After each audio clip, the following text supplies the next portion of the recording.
Hello everyone, welcome back to civil वाला। और हमारे 630 MCQs कंप्लीट हो गए थे। हम 631 से शुरू करेंगे। और एक चीज़ और, लास्ट के कुछ क्वेश्चंस में कुछ टाइपिंग मिस्टेक है और कुछ ट्रेंड की मिस्टेक है, तो उसमें हम और शायद किसी को समझने में कुछ इशू भी आया था, जिसको वीडियो में क्लियर कर दिया गया था बट शायद PDF में करेक्ट नहीं किया गया था, तो उसको भी एक बार हम एड्रेस कर लेंगे। पहले हम 700 MCQs ख़त्म करके फिर उन मिस्टेक्स को एक बार रीचेक कर लेंगे, जो भी इश्यूज़ आए हैं। ओके, चलिए, आप इस तरीके से बता सकते हैं, उसको तुरंत एड्रेस कर दिया जाएगा। ऑलराइट, तो अभी हम 631 क्वेश्चन से स्टार्ट करते हैं। अच्छा, 630 क्वेश्चन हमने एंड किया था कि Dada Saheb Phalke international film festival मई 2024 में बेस्ट एक्टर का अवार्ड मतलब किसको दिया गया है, तो वो उसका आंसर शाहरुख खान था। सो समबडी सेड कि उसका आंसर मिथुन चक्रवर्ती होने वाला है, विच इज़ राइट। जो आपके 2022 में दादा साहेब फाल्के अवार्ड दिया गया था वो उन्हीं को दिया गया था। This is about international film festival, ठीक है। अंतर्राष्ट्रीय फिल्म महोत्सव में सर्वश्रेष्ठ एक्टर का जो अवार्ड था वो शाहरुख खान को दिया गया और उसका नाम भी Dada Saheb Phalke international film festival है। तो आई होप ये क्लियर है। अब यही क्वेश्चन पूछ रहा है कि वो किस फिल्म के लिए दिया गया है, तो वो जवान मूवी के लिए दिया गया है, ठीक है।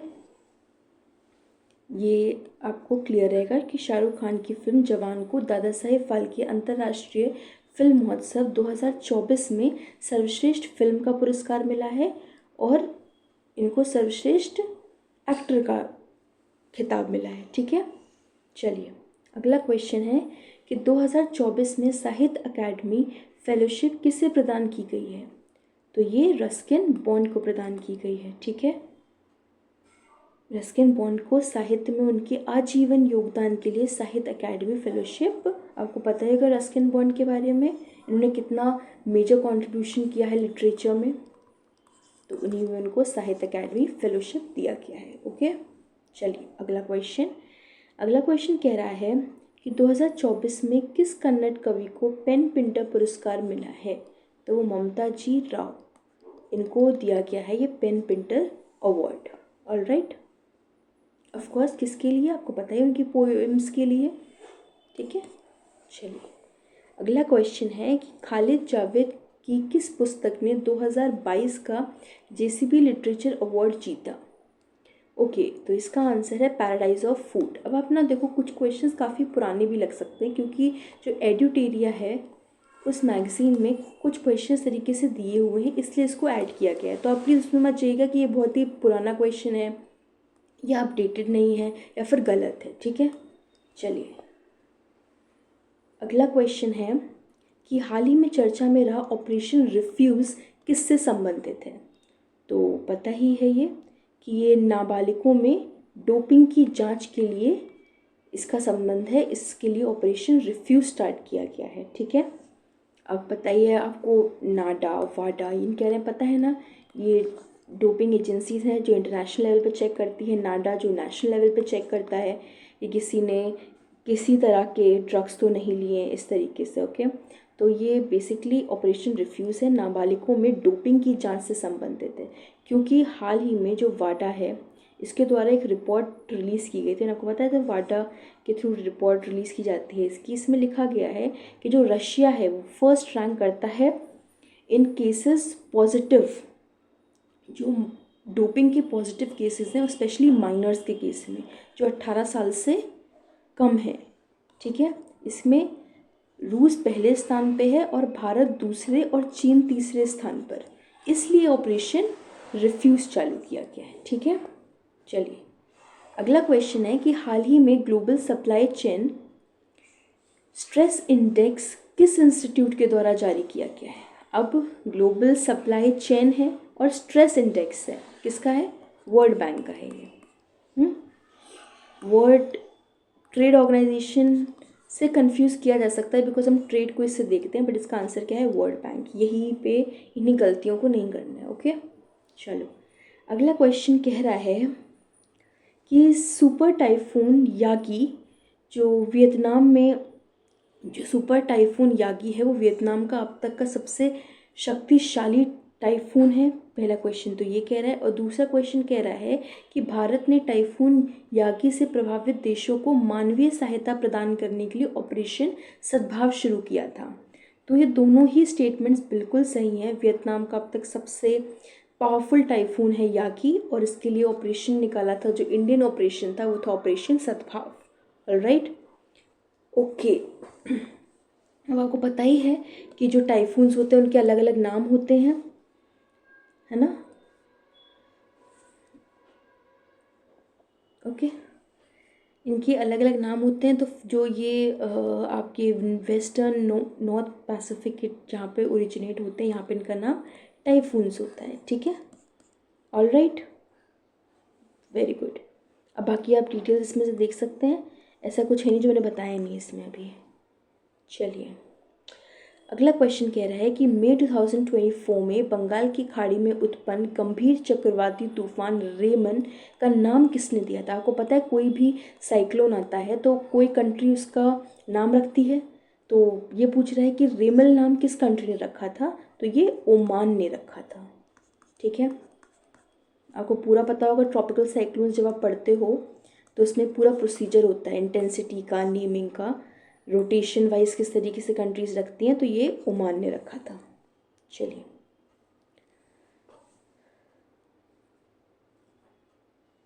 अगला क्वेश्चन है कि बजट 2024-25 से रिलेटेड है। वो ये कह रहा है कि बुनियादी ढांचे के लिए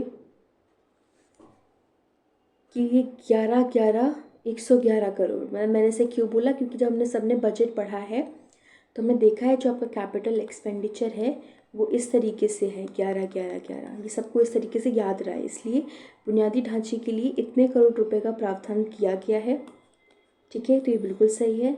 दूसरा कह रहा है कि प्रधानमंत्री ग्राम सड़क योजना के लिए जो अनाउंसमेंट किया गया था, चौथे चरण की शुरुआत की घोषणा की गई है, तो ये गलत है। इसका आंसर है ओनली 1। ठीक है, और ये क्योंकि ये जो 5000 विलेजेस हैं, ये 5000 ग्रामीण बस्तियां नहीं हैं, ये 2500 ग्रामीण बस्तियां हैं, इसलिए ये नंबर से खेल गए यहाँ पर। तो आपका आंसर क्या होगा, ओनली 1। चलिए, अगला क्वेश्चन कह रहा है कि केंद्रीय बजट 2024-25 में घोषित पूर्वादय योजना में निम्नलिखित में से कौन सा राज्य नहीं है। ये क्वेश्चन सबसे आसान है ना। अब तो आंसर क्या है इसका, ए, बिहार, झारखंड, उड़ीसा इसमें शामिल है। एग्जैक्टली कौन कौन से हैं, तो आपका बिहार है, झारखंड है, वेस्ट बंगाल है, उड़ीसा है और आंध्र प्रदेश है। अब एक चीज़ याद रखो, कोलिजन गवर्नमेंट है, किसके साथ मिलके बना है, बिहार और आंध्र प्रदेश, तो ये तो होंगे ही होंगे। अब आपका बिहार इधर है, आंध्र प्रदेश इधर नीचे है, इधर क्या पड़ रहा है, वेस्ट बंगाल है, झारखंड है, उड़ीसा है, तो यही हो गए आपके पूर्वोदयों के। ठीक है, इजी याद रहेगा ना ऐसे। बिहार आंध्र प्रदेश क्यों होंगे, कोलिशन सरकार, बाकी अगल बगल की तो हैं, जिससे आपको याद रहेगा। असम नहीं है। ओके, जितने भी आपने क्वेश्चंस किए होंगे शायद और भी, तो आपको रियलाइज़ होगा कि इसी तरीके से दिए जाते हैं। असम को हर जगह इन्वॉल्व कर रहे हैं, नहीं है, याद रखना असम नहीं है। पता नहीं क्यों, क्योंकि शायद नॉर्थ ईस्ट की वजह से इसको डाला जा रहा है और असम से बहुत कन्फ्यूजन क्रिएट हो रहा है, तो असम बिल्कुल नहीं है। चलिए, और उद्देश्य आपको पता ही है क्या है, पूर्वोदय योजना का क्या उद्देश्य है। ऑब्वियसली डेवलपमेंट होगा, इंफ्रास्ट्रक्चर ऑल राउंड पूरा डेवलपमेंट हो सके ईस्टर्न रीजन का। ठीक है, चलिए, अगला क्वेश्चन कह रहा है कि केंद्रीय बजट 2024-25 में किस मंत्रालय को सबसे अधिक राशि आवंटित की गई है, तो किसको दी गई है, सड़क परिवहन और राजमार्ग मंत्रालय को, ministry of road transport and highways को सबसे ज़्यादा एलोकेशन दिया गया है। ठीक है, चलिए, इसमें और कोई एक्सप्लेनेशन तो है नहीं। Okay, very good. अगला क्वेश्चन है कि मई 2024 तक भारत की स्थापित जो विद्युत उत्पादन क्षमता है, इसमें गैर जीवाश्म स्रोतों की हिस्सेदारी कितनी है। बेसिकली नॉन फॉसिल सोर्सेज में इंडिया की जो इंस्टॉल्ड पावर जनरेशन है, इसमें नॉन फॉसिल सोर्सेज का कितना, गैर जीवाश्म स्रोतों की हिस्सेदारी कितनी है, तो 45.4%। ठीक है, ये याद रहेगा। चलिए अगला क्वेश्चन है कि वर्ष 2023-24 में भारत में प्रति व्यक्ति शुद्ध राष्ट्रीय आय वर्तमान कीमतों पर क्या थी? तो इसका आंसर है 1,84,205 बी। ठीक है, ये per capita net national income है इंडिया में 2023-24 की। ठीक है, भारत में प्रति व्यक्ति पर कैपिटा इनकम। चलिए अगला क्वेश्चन कह रहा है कि जून 2020 में शुरू की गई पीएम स्वनिधि योजना के तहत शहरी स्ट्रीट वेंडर्स को कितनी राशि की गारंटी मुक्त ऋण प्रदान की गई है? तो कितने की गई है? 80,000 रुपये की। ठीक है, ये याद रहेगा। स्कीम कब चालू हुई ये भी लिख दिया गया है, जून 2020 में। चलिए डेट, एग्जैक्ट डेट 1 जून 2020 को शुरू की गई थी ये योजना, जो कि अर्बन स्ट्रीट वेंडर्स के लिए है। शहरी स्ट्रीट वेंडर्स को 80,000 तक का गारंटी मुक्त जो कैपिटल लोन है बिना किसी कोलेट्रल के, ठीक है, प्रदान करना है। कितने का? 80,000 का। चलिए अगला क्वेश्चन कह रहा है कि जुलाई 2024 में पीएम स्वनिधि योजना के तहत सर्वश्रेष्ठ प्रदर्शन करने वाला जो बेस्ट परफॉर्मिंग लेंडर है, ऋणदाता के रूप में किस सार्वजनिक निजी क्षेत्र के बैंक को सम्मानित किया गया है? तो किसको किया गया है? कैनरा बैंक को। ओके, ए कैनरा बैंक। चलिए अगला क्वेश्चन कह रहा है कि हाल ही में भारतीय अंतरिक्ष क्षेत्र में कितने प्रतिशत तक प्रत्यक्ष विदेशी निवेश की मंजूरी दी गई है? तो कितने की दी गई है? रिसेंटली 100% दे दिया गया है। ठीक है, तो 21 फरवरी 2024 को प्रधानमंत्री मोदी की अध्यक्षता में केंद्रीय मंत्रिमंडल ने अंतरिक्ष क्षेत्र पर मौजूदा प्रत्यक्ष विदेशी निवेश FDI नीति में संशोधन करते हुए अंतरिक्ष क्षेत्र में 100% प्रत्यक्ष विदेशी निवेश को मंजूरी दी है। ये क्लियर हो गया? तो कितना? 100%। वरना जनरली हम पहले पढ़ते थे ना कि स्पेस सेक्टर में FDI अलाउड नहीं है, बट अब है। चलिए अब ये कह रहा है कि उत्तर प्रदेश बजट में 2024-25 में कुल बजट व्यय का कितना प्रतिशत पेंशन के लिए आवंटित किया गया है? तो कितना किया गया? 11.7%। ठीक है, चलिए तो स्ट्रेट फॉरवर्ड क्वेश्चन है। ओके, अगला क्वेश्चन, देश का कौन सा राज्य बजटीय अनुमानों का हरित टैगिंग, ग्रीन टैगिंग करने वाला भारत का राज्य बना? पता चल गया हमें, ये तो हमारा ही है, यूपी, उत्तर प्रदेश। ठीक है, फर्स्ट स्टेट है इंडिया का जिसने ग्रीन टैगिंग करी है बजटरी एस्टिमेट्स की, बजटरी अनुमानों की ग्रीन टैगिंग करने वाला भारत का पहला राज्य उत्तर प्रदेश है। चलिए अगला क्वेश्चन कह रहा है कि हाल ही में यूनिफाइड लेंडिंग इंटरफेस नामक डिजिटल प्लेटफॉर्म्स किस भारतीय संस्था द्वारा जारी किया गया है? तो किसने किया है? ऑफ कोर्स भारतीय रिजर्व बैंक, हमारे अपने RBI ने इसको हाल ही में लॉन्च किया है। क्या? Unified lending interface. याद रखेंगे, यूनिफाइड लेंडिंग इंटरफेस, कंफ्यूज मत होइएगा। काफ़ी जगह पर RBI के साथ, स्टेट बैंक के साथ कंफ्यूजन होता है, तो किसने किया है? RBI ने किया है। ठीक है, चलिए अगला क्वेश्चन है, हाल ही में state of working India report 2023 किस संस्था द्वारा जारी की गई है? तो किसने किया है? अजीम प्रेमजी यूनिवर्सिटी। ठीक है, स्टेट ऑफ वर्किंग इंडिया, और इसका केंद्रीय विषय क्या था? सामाजिक पहचान और श्रम बाजार परिणाम। ठीक है, चलिए अगला क्वेश्चन है कि सितंबर 2024 में आयोजित चौथे वैश्विक नवीकरण ऊर्जा बैठक और एक्सपो का विषय क्या था? तो इसका विषय क्या था? निवेश, नवाचार और प्रेरणा, इन्वेस्टमेंट, इनोवेशन और इंस्पिरेशन, ये इसका थीम है। ये याद रहेगा, डिफ़िकल्ट नहीं है, सितंबर की लेटेस्ट न्यूज़ है ये। ओके, चलिए अगले क्वेश्चन पे आते हैं। अगला क्वेश्चन कह रहा है कि समग्र कौशल दक्षता के संदर्भ में ग्लोबल स्किल्स रिपोर्ट 2024 में किस देश ने पहला स्थान प्राप्त किया है? तो किसने प्राप्त किया है? स्विट्ज़रलैंड। ग्लोबल स्किल्स रिपोर्ट में स्विट्ज़रलैंड, अच्छा जो क्वेश्चन था चलो उसको वहीं पे डील करेंगे, वहाँ पे भी स्विट्ज़रलैंड की जगह पे गलती से यूएसए लिख गया है। ओके चलिए, तो कौन है ग्लोबल स्किल्स रिपोर्ट में? स्विट्ज़रलैंड। चलिए अगले क्वेश्चन पे आते हैं। अगला क्वेश्चन कह रहा है women business and law 2024 report किस संस्था द्वारा जारी की गई है?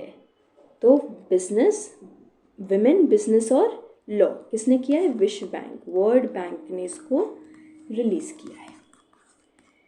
सिंपल क्वेश्चन, याद रखना, बस इतनी सारी रिपोर्ट्स में कंफ्यूज मत होना, बाकी तो ठीक है। चलो इसके बारे में और आप बाकी पढ़ सकते हो। आपको पता है क्योंकि विमेन है, बिजनेस है, लॉ है, तो ऑफकोर्स महिलाओं के आर्थिक अवसरों को प्रभावित करने वाले कानूनों को मापने वाला वार्षिक अध्ययन है। सब कुछ बेसिकली विमेन से रिलेटेड रहेगा, तो इजी, बस इतना याद रखना है कि किसने जारी किया है, तो विश्व बैंक ने किया है। चलिए अगला क्वेश्चन है कि हाल ही में sky tracks world airport awards 2024 में किस हवाई अड्डे को दुनिया का सबसे बेहतरीन हवाई अड्डा घोषित किया गया है? तो किसको घोषित किया गया है? हमद अंतर्राष्ट्रीय हवाई अड्डा को घोषित किया है। इसमें इंडिया का कौन सा एयरपोर्ट है और क्या रैंक है उसकी? रैंक बतानी है? चलो कोई बात नहीं, रैंक बताओ कौन सा है। चलिए या बताएंगे, ठीक है। ओके, अरे इसमें लिख दिया यार, चलो कोई बात नहीं। इंदिरा गांधी अंतर्राष्ट्रीय हवाई अड्डा है जिसका स्थान 36 है, ठीक है, याद रखोगे। हमद बेस्ट है, सबसे फर्स्ट पे हमद आया है, ओके, का दोहा कतर का है। चलिए बाकी इसमें लिखा हुआ है, ओके। तो अगला क्वेश्चन कह रहा है कि वर्ष 2023 में कौन सा देश दुनिया का तीसरा सबसे बड़ा और ऊर्जा उत्पादक देश बन गया है? तो कौन बन गया है? हमारा अपना भारत, इंडिया बन गया है। वर्ष 2023 में भारत जापान को पीछे छोड़कर दुनिया का तीसरा सबसे बड़ा, किसको पीछे छोड़ा ये देखने वाली बात है, जापान को, ठीक है। भारत से आगे केवल चीन और अमेरिका हैं, ठीक है। और हम बहुत तेज़ी से अग्रसर हैं कि हमारा जो ऊर्जा उत्पादक हो वो ना केवल हम आगे हों बल्कि रिन्यूएबल सोर्सेज से भी हो, ठीक है। चलिए अगला क्वेश्चन है कि बिजनेस रिफॉर्म एक्शन प्लान 2022 में उत्तर प्रदेश को कौन सा दर्जा प्राप्त हुआ है? तो कौन सा हुआ है? टॉप अचीवर का, शीर्ष उपलब्धकर्ता, ठीक है। चलो अगला क्वेश्चन कह रहा है कि निम्नलिखित कथनों पर विचार करें। कह रहा है कि भारत दुनिया का सबसे बड़ा एल्यूमिनियम उत्पादक है क्या? है। चलो अगला, भारत दुनिया का तीसरा सबसे बड़ा लाइम उत्पादक है, ये है क्या? बिल्कुल नहीं है। तीसरा क्या है कि भारत दुनिया का दूसरा सबसे बड़ा आयरन ओर, लौह अयस्क उत्पादक है, तो ये बिल्कुल सही है। तो क्या आंसर होगा? कहाँ लिखा है 1 और 3? हाँ बी, 1 और 3 एल्यूमिनियम का है, आयरन ओर का है, लाइम का नहीं है, ठीक है, याद रखना। चलो अगला क्वेश्चन है कि चलो जेंडर डेवलपमेंट इंडेक्स 2023-24 की रैंकिंग में कौन सा देश शीर्ष स्थान पर है? तो कौन है? डेनमार्क है। इजी क्वेश्चन है, बाकी आप इस पर देख सकते हो, पूरा डिटेलिंग दी हुई है, ठीक है। चलिए अगला क्वेश्चन कह रहा है कि 18वें G20 शिखर सम्मेलन की बैठकें उत्तर प्रदेश के किन शहरों में आयोजित की गई हैं? कौन कौन से शहर में आयोजित की गई थी? लखनऊ में थी, बिल्कुल थी। प्रयागराज में थी, नहीं। बनारस में थी, बिल्कुल, बनारस कैसे छोड़ सकता है। कानपुर में थी, नहीं थी। तो इसका आंसर क्या होगा? इसका आंसर भी 1 और 3 होगा, तो लखनऊ और बनारस। चलिए ओके, कहाँ कहाँ पर हुए ये लिखे हुए हैं, ठीक है। लखनऊ, बनारस, आगरा और ग्रेटर नोएडा, ये आप देख लीजिएगा, याद भी होंगे वैसे आपको अभी तक। चलिए अगला क्वेश्चन है कि बजट 2024-25 में निम्नलिखित योजनाओं को आवंटित राशि के अनुसार घटते क्रम में क्रमबद्ध करें? तो बताइए। पहला है जल जीवन मिशन, दूसरा है पीएम किसान, तीसरा है पीएम पोषण, चौथा है प्रधानमंत्री ग्राम सड़क योजना। सबसे ज़्यादा तो किस स्कीम को मिला है ये पता ही हमको, जल जीवन को मिला है ना। तो सबसे पहले नंबर पे तो वही आएगा, जल जीवन मिशन। दूसरे पे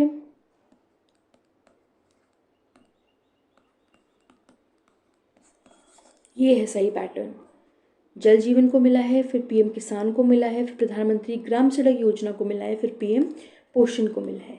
ये तो ये हो गया। बाकी आपको पता है लॉन्च ईयर एक बार देख लेना कब स्कीम्स लाई गई थी, इम्पॉर्टेंट है, पूछ लिया तो गड़बड़ा मत जाना बस वहाँ पर। चलिए अगला क्वेश्चन कह रहा है कि भारतीय प्रतिस्पर्धा आयोग कंपटीशन कमीशन ऑफ इंडिया के सचिव के रूप में किसे नियुक्त किया गया है? तो इंद्रपाल सिंह बिंद्रा, इनको रिसेंटली, जो कि एक आईआरएस ऑफिसर थे, इनको भारतीय प्रतिस्पर्धा आयोग के सचिव के रूप में नियुक्त किया गया है। याद रखेंगे, इंद्रपाल सिंह बिंद्रा। इंद्र रेनबो होता है ना, इंद्र कंपटीशन होता है इसका हर किसी से, मतलब हर कोई इससे कंपटीशन करना था कि हमें इससे सुंदर लगना है, पर इंद्रधनुष ज़्यादा कोई सुंदर नहीं होता। तो क्या याद रखें, इंद्रबिल सिंह बिंद्रा। बहुत बुरा हो सकता है बट चलो याद कर लो, काफ़ी है। चलिए अगला क्वेश्चन है कि मुंबई अंतर्राष्ट्रीय फिल्म महोत्सव 2024 में प्रतिष्ठित V Shantaram life time achievement award से किसे सम्मानित किया गया है? तो सुब्बैया नलामुथु, सुब्बैया नलामुथु को V Shantaram life time achievement award से नवाजा गया है। ठीक है, चलिए ऑफकोर्स कहाँ पर? मुंबई इंटरनेशनल फिल्म फेस्टिवल 2024 में। ओके चलिए अगला क्वेश्चन बहुत ही अच्छा क्वेश्चन है। तो अगला क्वेश्चन कह रहा है कि कंटेनर पोर्ट्स परफॉर्मेंस इंडेक्स 2023 में से संबंधित निम्नलिखित कथनों पर विचार करें। और ये हमसे पूछ रहा है कि अब ये बताओ कि कंटेनर जो पोर्ट्स हैं इसको रिलीज़ कौन करता है? पहला क्वेश्चन यही पूछेगा। तो यह सूचकांक विश्व बैंक और S&P ग्लोबल मार्केट इंटेलिजेंस द्वारा जारी किया जाता है। ये तो हमें पता है, सबको सही है, बिल्कुल बढ़िया। दूसरा क्या कह रहा है? मुद्रा पोर्ट। आगे नहीं, ये गलत कर दिया यहाँ पर, तो मुद्रा से ही पता चल गया कि ये तो गलत है। तो आंसर केवल एक होगा। पोर्ट कौन सा है बता दो फटाफट। क्या? विशाखापट्टनम पोर्ट। कैसे भूल सकते हो यार। और रैंक क्या है? 19th है ना। कितने पोर्ट्स हैं इंडिया के पास? टोटल मेजर पोर्ट्स कितने हैं?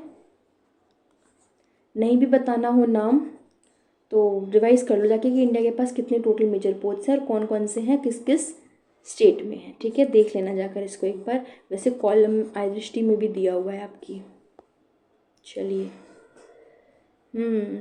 इसमें चीन का यांगशान पोर्ट लगातार दूसरे वर्ष इस सूचकांक में प्रथम स्थान पर रहा है और इंडिया का विशाखापट्टनम पोर्ट 19वें स्थान पर है। इजी। चलिए अगले क्वेश्चन पे आते हैं। अगला क्वेश्चन कह रहा है कि एनपीएस वात्सल्य योजना से संबंधित निम्नलिखित कथनों पर विचार करें। तो हमें पता ही है कि ये एक पेंशन, मतलब जो हमने पढ़ाई होगा तो एक झटका सा लगा होगा ना कि वात्सल स्कीम, चलिए माइनर्स के लिए है, पेंशन स्कीम है, तो इतना तो याद रहेगा। पहला क्वेश्चन क्या कह रहा है कि यह योजना 18 वर्ष से कम आयु के सभी नाबालिग नागरिकों के लिए है। सही है। इसके तहत सब्सक्राइबर के प्रति वर्ष न्यूनतम 1000 रुपये का योगदान देना होगा। ये भी सही है। जो सब्सक्राइबर है, जो भी उसके पेरेंट्स, गाइडेंस जो भी होगा, वो 1000 रुपीज़ देंगे। तो आंसर क्या है? दोनों, 1 और 2, बोथ 1 and 2। चलिए अगले क्वेश्चन पे आते हैं। अगला क्वेश्चन कह रहा है कि निम्नलिखित में से कौन सा सही रूप से मेल नहीं खाता है? अच्छा, संविधान हत्या दिवस हम पढ़ चुके हैं, 25 जून, ये तो याद होगा। हैदराबाद मुक्ति दिवस, ये भी हमने पिछली क्लास में देखा है, क्या था? 17 सितंबर। और एआई अप्रिसिएशन डे, ये तो मैंने कितनी बार नहीं पूछा होगा, 16 जुलाई। मुझे अब चलो याद आप लोगों को भी होना चाहिए, वैसे अब ये बहुत बार पूछे आ चुका है, तो गलत तो एक ही होगा फिर। लचित दिवस 17 अक्टूबर, यही गलत हो, क्योंकि बाकी 3 तो हमने इतने ज़्यादा बार कर लिए हैं कि अब ये नींद में भी उठा के कोई बुलवा ले तो आप बता देंगे, है ना। चलिए तो इनकरेक्ट क्या है? डी है। और ये डेट क्या होगा? इसका डेट होगा 24 नवंबर। बहुत बढ़िया। अच्छा, 24 नवंबर को कुछ और भी आता है क्या? बताइए, क्या वीर बाल दिवस इसी दिन सेलिब्रेट होता है? ये आप बताइए, ठीक है। चलिए, अगला क्वेश्चन कह रहा है कि हाल ही में नालंदा विश्वविद्यालय परिसर का उद्घाटन बिहार के राजगीर में किया गया है। एकदम सही। ये जिसको नहीं पता, किसी को भी नहीं पता। अगला क्वेश्चन क्या है कि चांसलर कौन है? नालंदा विश्वविद्यालय के कुलपति प्रोफेसर अरविंद पनगड़िया जी हैं। बिल्कुल सही है। और दूसरे नंबर पर जो इंटरिम बनाए गए थे उनका नाम क्या था? हाँ हाँ हाँ हाँ, कुछ अजय कुमार करके था, यही था। चलिए, बहुत बढ़िया। आंसर क्या है? दोनों, एक और दो। चलो, अगला क्वेश्चन कह रहा है कि मई 2024 में जो ये बांग्रसा पुल है, जो आपका ब्रांगसा, जो आपने ये सेतु देखा होगा ना, तभी आपने पढ़ा होगा ब्रांगसा पुल के बारे में। तो ये कह रहा है विश्व का सबसे ऊंचा बहुखंडीय पुल घोषित किया गया है। ये किस नदी पर स्थित है? तो किस नदी पर है? श्योक रिवर पे स्थित है। श्योक रिवर किसकी ट्रिब्यूटरी है? इंडस की ट्रिब्यूटरी। अब ये आना चाहिए तुरंत, ठीक है, रिवीजन करो नहीं है तो। चलिए, तो ये क्या है? श्योक रिवर है। चलिए, अगला क्वेश्चन कह रहा है कि हाल ही में बी आर अम्बेडकर की सबसे ऊंची मूर्ति किस भारतीय शहर में स्थापित की गई है? तो कहाँ की गई है? विजयवाड़ा में की गई है, ठीक है। इसका नाम क्या रखा गया है? Statue of social justice. Vijayawada Andhra Pradesh में किया गया है इसका इनॉग्रेशन। ऑलराइट, चलिए अगले क्वेश्चन पे आते हैं। अगला क्वेश्चन कह रहा है कि हाल ही में भारत का सबसे लंबा पुल किस भारतीय शहर में इनॉग्रेट किया गया है, उद्घाटन किया गया है? तो इसका आंसर है क्या? मुंबई। मुंबई में इसका इनॉग्रेशन हुआ है, ठीक है। चलिए, अगला क्वेश्चन है कि आज़ादी का अमृत महोत्सव के दौरान देश में सर्वश्रेष्ठ प्रदर्शन करने वाला मंत्रालय कौन सा रहा? तो सर्वश्रेष्ठ परफॉर्मिंग कंट्री था आपका विदेश मंत्रालय, मिनिस्ट्री ऑफ एक्सटर्नल अफेयर्स। चलिए, अगले क्वेश्चन पे आते हैं कि हाल ही में किस भारतीय राज्य में समक्का सरक्का केंद्रीय विश्वविद्यालय की स्थापना की स्वीकृति दी गई है? सबको पता होगा, तेलंगाना। ये क्वेश्चन काफ़ी बार किया हुआ है, तो इसका आंसर क्या है? तेलंगाना। चलिए, अगले क्वेश्चन पे आते हैं। अगला क्वेश्चन कह रहा है कि हाल ही में भारत सरकार ने हल्दी के निर्यात को $1 बिलियन तक पहुंचाने का लक्ष्य किस वर्ष तक रखा है? तो 2030 तक इसको टारगेट किया गया है। कि और भी और मोस्ट इम्पॉर्टेंट थिंग कि इसके लिए हमने एक नेशनल टर्मेरिक बोर्ड की भी स्थापना की है। क्या? राष्ट्रीय हल्दी बोर्ड, ठीक है। ये क्या करेगा? ऑफ कोर्स इसका उत्पादों को विकास और प्रचार प्रसार का पूरा ध्यान इसके ऊपर रखा जाएगा कि ये बोर्ड इसकी देखरेख करेगा। और 2030 तक $1 बिलियन तक पहुंचाने का इसका टारगेट रहेगा कि हम $1 बिलियन हल्दी को एक्सपोर्ट कर सकें। इजी। चलिए, अगला क्वेश्चन है कि पीएम विश्वकर्मा योजना का टैगलाइन क्या था? इसका टैगलाइन क्या था? सम्मान, सामर्थ्य और समृद्धि। चलिए, पीएम विश्वकर्मा। ओके, चलिए अगले क्वेश्चन पे आते हैं। अगला क्वेश्चन कह रहा है कि हाल ही में दुबई में आयोजित विश्व सरकार शिखर सम्मेलन 2024 का केंद्रित विषय क्या था? तो क्या था? भविष्य की सरकारों को आकार देना, शेपिंग द फ्यूचर गवर्नमेंट्स। ये ऑफकोर्स वर्ड गवर्नमेंट समिट है तो इसी पे होगा। अब सब प्रॉपरली काम करें इसके लिए, ठीक है। तो क्या है? भविष्य की सरकारों को आकार देना। और ये कब से हुआ था? 12 से 14 फरवरी 2024 के बीच ये सम्मेलन हुआ था, ठीक है। चलिए, ओके, तो अगला क्वेश्चन कह रहा है कि फरवरी 2024 में सूरजकुंड फरीदाबाद में आयोजित अंतर्राष्ट्रीय शिल्प मेले में भागीदार देश कौन सा था? तो कौन सा था? तंजानिया। तंजानिया आपका पार्टनर कंट्री था। ओके, चलो, और कुछ तो एक्सप्लेन करना नहीं है इसमें। चलिए अगला क्वेश्चन कह रहा है कि अगला क्वेश्चन स्वावलंबन शक्ति एक्सरसाइज के ऊपर है। ठीक है, तो इसमें ये कह रहा है कि ये जो एक्सरसाइज है ये इंडिया और नेपाल के बीच में होती है। ये इन दोनों सेनाओं के बीच एक एक्सरसाइज है, बाइलैटरल एक्सरसाइज, द्विपक्षीय सैन्य अभ्यास है। एकदम सही। दूसरा कह रहा है कि यह भारतीय सेना के सुदर्शन चक्र कॉर्प द्वारा संचालित होता है और इसका उद्देश्य सेना की आक्रामक रणनीतियों में नई तकनीकी उपकरण की एकीकृत करना है। तो ये गलत है। ठीक है, क्योंकि इसका जो एक्सरसाइज है ये सिलीगुड़ी कॉरिडोर के उसको भी चेक करती है और इसका फोकस नॉर्थ ईस्ट इंडिया में भी रहता है। तो आंसर क्या होगा? ओनली 1।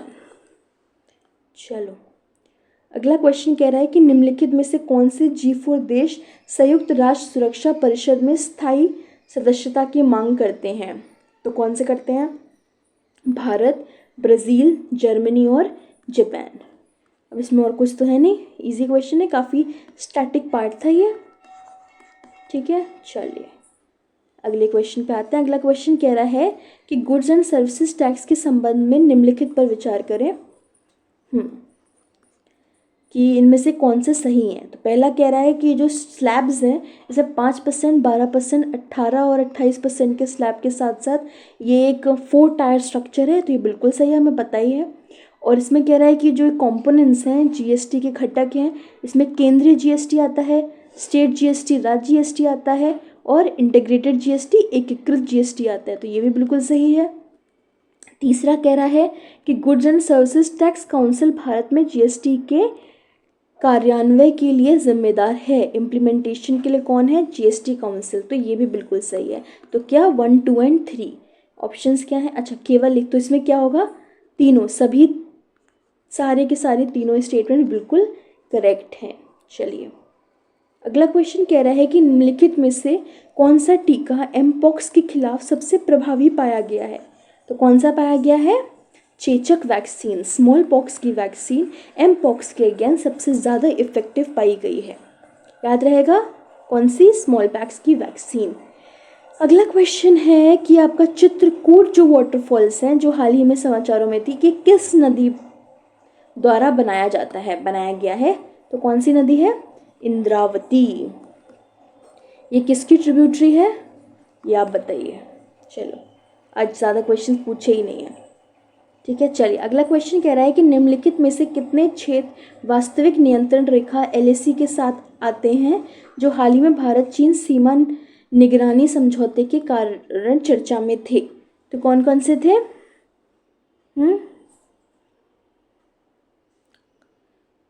इसमें आपका अक्साई चीन है,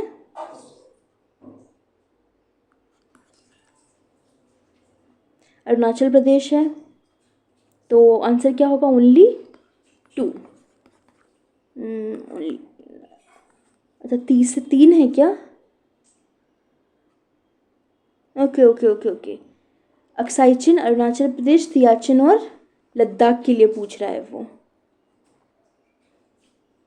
तो इसमें कुछ एरिया तो आपका अरुणाचल प्रदेश का रहता है, कुछ एरिया आपका लद्दाख का है और अक्साई चीन का है। तो इसमें क्या हो जाएगा?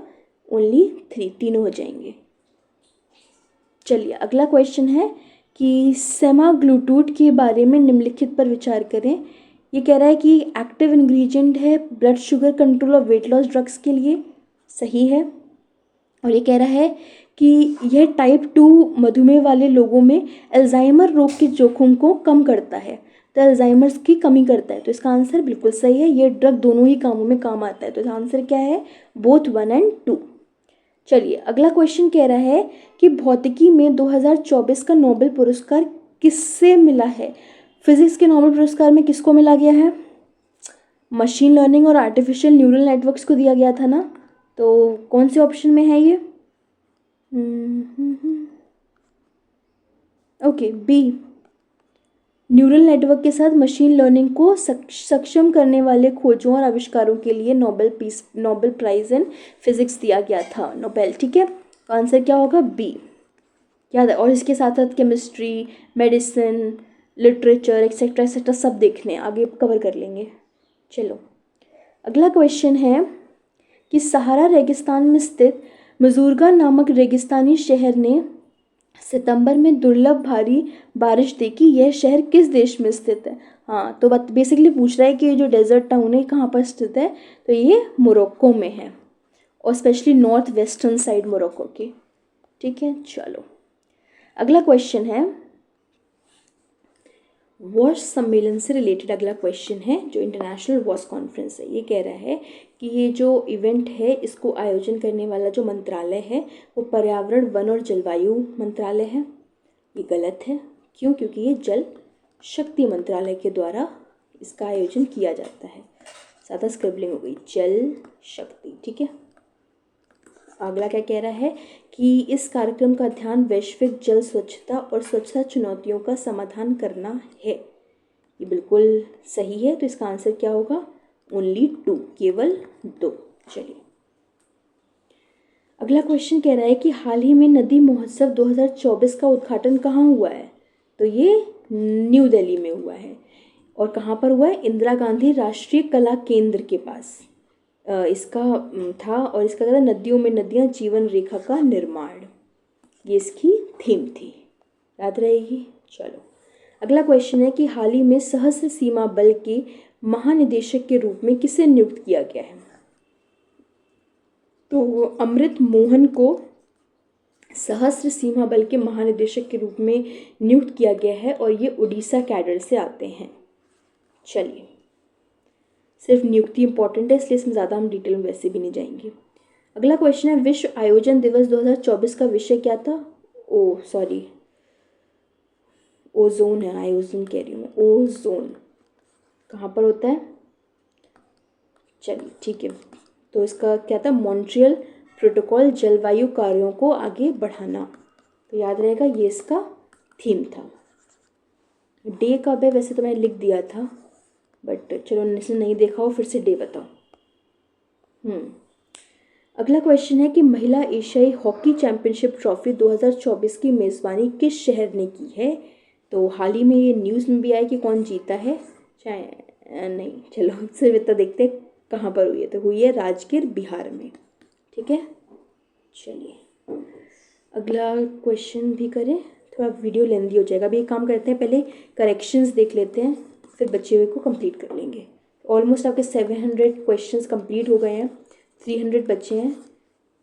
4 वीडियोस में ये कंप्लीट हो जाएगा आराम से। मैक्स वैसे तो 3 में हो जाएगा, बट क्योंकि लेंथ ज़्यादा ना बढ़े उसके लिए रहता है, तो हम 4 वीडियोस में कोशिश करेंगे पूरा हो जाए। अभी देख लेते हैं एक बार जो करेक्शंस थे। ठीक है, ओके। तो ये पहला क्वेश्चन था जिसमें इशू था कि स्टेट फूड सिक्योरिटी इंडेक्स में किस स्टेट ने टॉप किया है। इसमें गलती से तमिलनाडु लिख गया है, इसका करेक्ट आंसर ना केरला है। यहाँ पे अपडेट कर दिया है, इसका आंसर क्या है? केरला। ओके, चलिए और देख लेते हैं, हिंदी में भी अपडेट कर दिया गया है।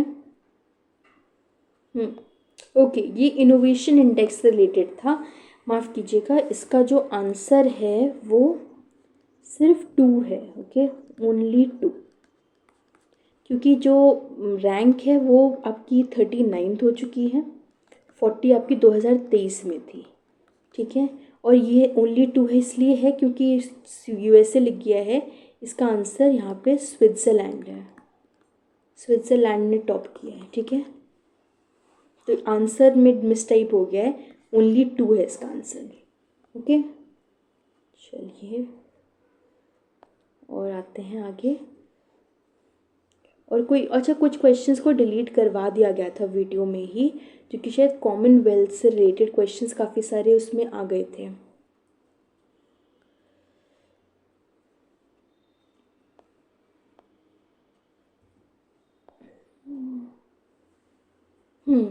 अच्छा, किसी ने इस क्वेश्चन पे भी कहा था, या ये देखो अगर आपने पूरा पढ़ा होता तो ये बिल्कुल सही लिखा है, फिर बस यहाँ पे DA हो गया है, जो भी वीडियो में बताया गया था कि ये लखनऊ यहाँ पे लिख दिया गया है, इसका आंसर प्रयागराज है, A।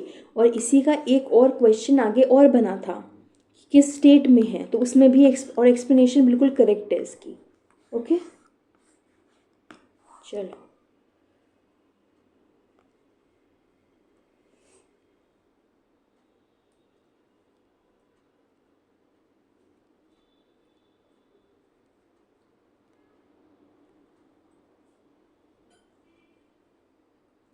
तो इतने सारे क्वेश्चंस थे, एक दो क्वेश्चंस में कुछ इशू आ गया तो you can tell us, okay.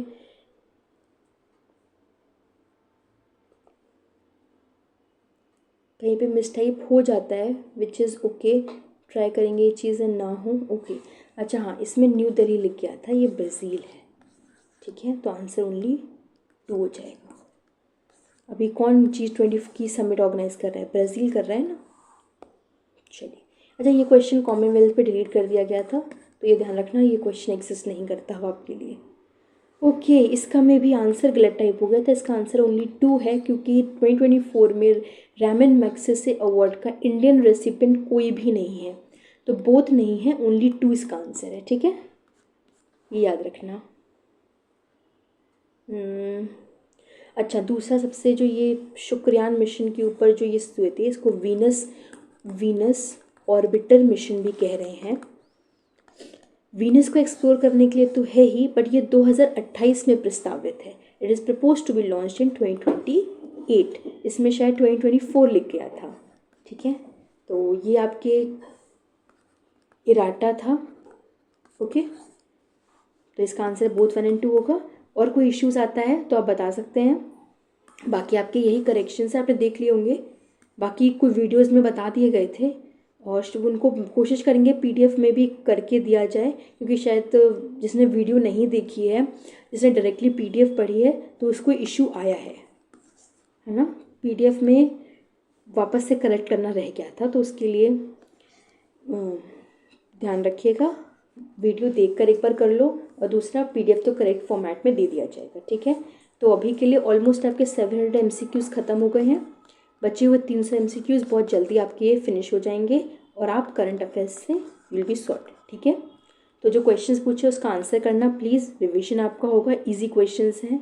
और दूसरी चीज़, ये इंपॉर्टेंट क्वेश्चंस हैं, मैंने स्टार्टिंग में बोला था, स्टार्टिंग के 250 क्वेश्चंस और जो एंड के आपके 300 क्वेश्चंस रहेंगे, ये 550 क्वेश्चंस मोस्ट इंपॉर्टेंट हैं, अगर आप पूरे 1000 भी नहीं करते हो तो। वैसे बीच में भी इंपॉर्टेंट हैं यहाँ, एक बार देखना, आपने पढ़ी हुई मैगजीन है, एक बार क्विकली MCQ सॉल्व करो और सॉर्ट आउट करो, ठीक है। तो आंसर करो, like the session, and please comment what has been asked, ठीक है। चलिए, थैंक यू वेरी मच।